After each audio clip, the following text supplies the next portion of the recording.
I admire a bit of Peter's Pentecost humor.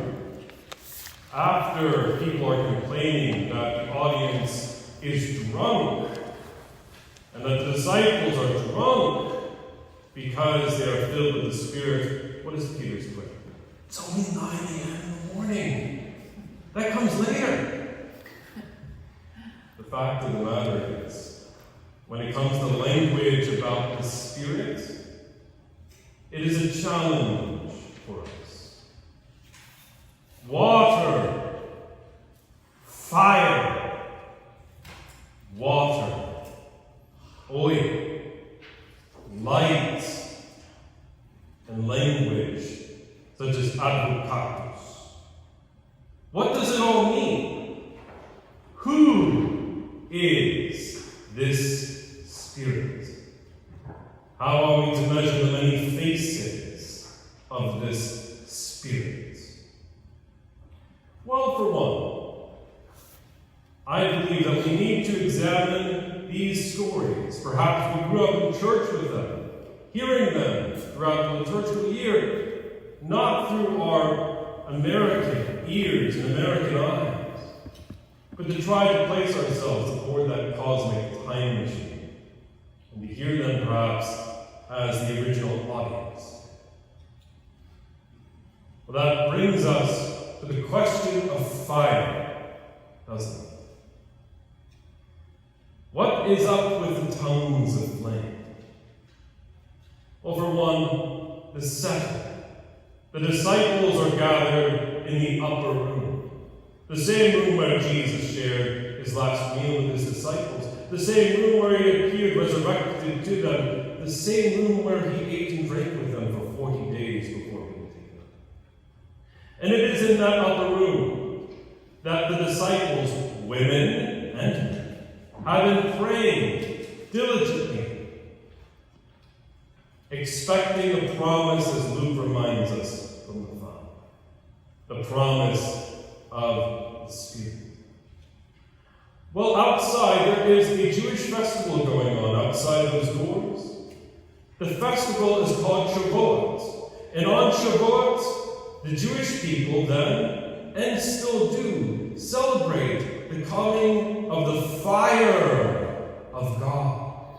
The fire of God's presence on Mount Sinai. And if we went to Exodus, Charlton Heston, the 10 Commandments, let my people go, 10 Commandments.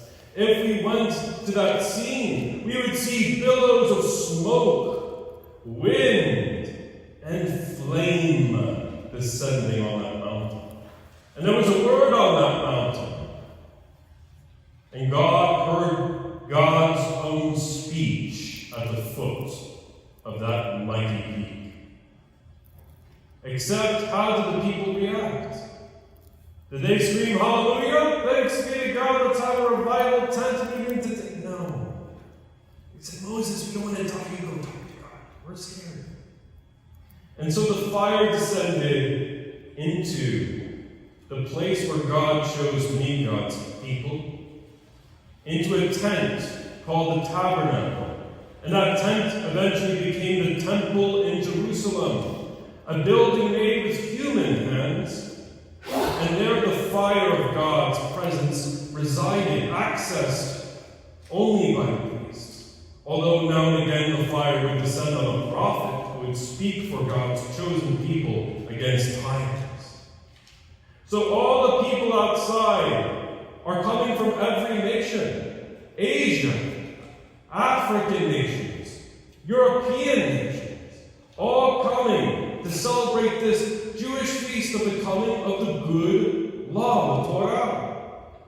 But God had something extraordinary planned, didn't he? That fire, signifying the presence of God, does not descend on a building made with human hands. It descends on women and on men. It descends into us in our baptism. But of course, when I was a child, I didn't quite understand this. Growing up Roman Catholic, we had beautiful statuary, not unlike some of this beautiful stained glass here. And one day, I saw a statue of one of the men who was in that upper room. Jude the Apostle. And what was curious about it is I saw on the statue what looked like a fiery mohawk on his forehead. And it was in my grandfather's place, and my uncle, who was a bit of a jovial, beloved trickster, was there. And he said, "Yo, Uncle, what's up with Jude's fiery mohawk?" And he facetiously responded, "John, I really like spicy food. If you have enough hot wings, you might have one of those too as well." But in truth, what was explained to me by my far more venerable grandfather was that the fire that descended on that man led him to go to the furthest edges of the world, at that time Armenia, and there to give his life as an apostle.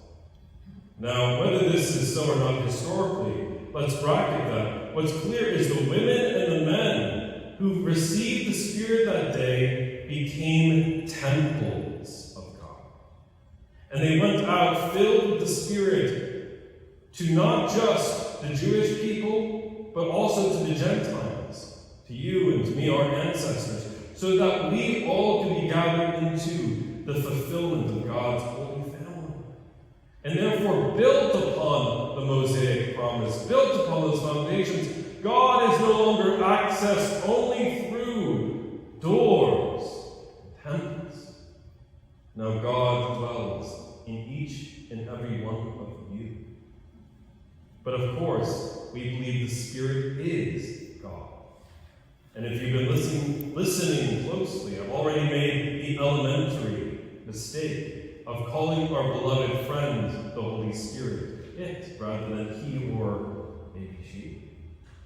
What's curious is Jesus calls the Spirit the Advocate. In Greek, that is Paraclete. And we don't resonate with that language as much on the surface, do we? But what's curious is, in the ancient world, it meant a defense attorney, someone who will defend you from a prosecutor. We know who that prosecutor is in Scripture. Jesus calls him the ruler of this world. We face powers of darkness. We face mental, emotional, physical illnesses. We know that many here at rehabilitation are going through a challenge. We all suffer challenges. And yet God has promised us a friend, a defender, an advocate to speak for us and to strengthen us when we do not know how to strengthen ourselves. Even so, the disciples, these women and these men, despite their social status, whether they were slave or free, whether they were women in a patriarchal society, whether they were elderly or young, all are called, all were called, all shall always be called to be advocates for one another. This is the fulfillment of what Jesus has promised. Now, of course, there is a lot of debate about the person of this advocate. The tradition of the church has used masculine language. There are early church mothers and fathers who refer to the Spirit in feminine terms because of the mystery of God appearing in feminine form in ancient Jewish literature, Sophia. But what is plain to us is no matter how we conceptualize the Spirit, we are talking about a person. And so we are called to see one another as persons, brothers and sisters. In rehabilitation and recovery, here at the Wartburg, if we are passing through for those more permanent residents, what we do know is we might not necessarily be sent to the far edges of the world.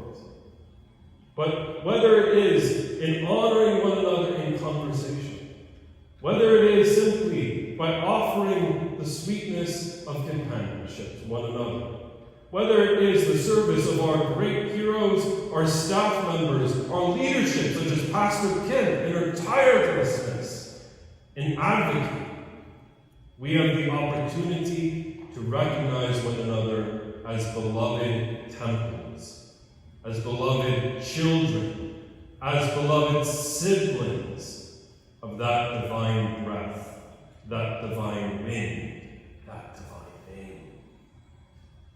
Might I conclude? When we sing, Veni Sancti Spiritus, come, Holy Spirit, we invoke our identity that we received in our baptism as God's people.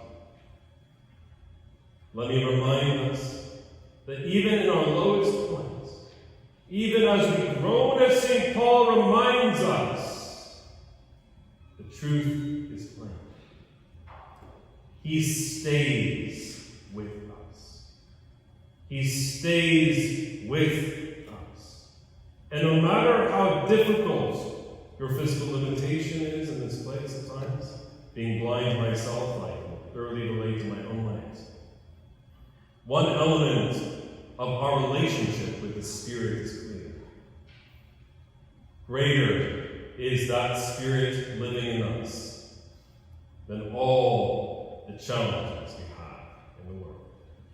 May we live in the fulfillment of that promise as we seek to be the holy house of God, the many faces of the breath of the divine.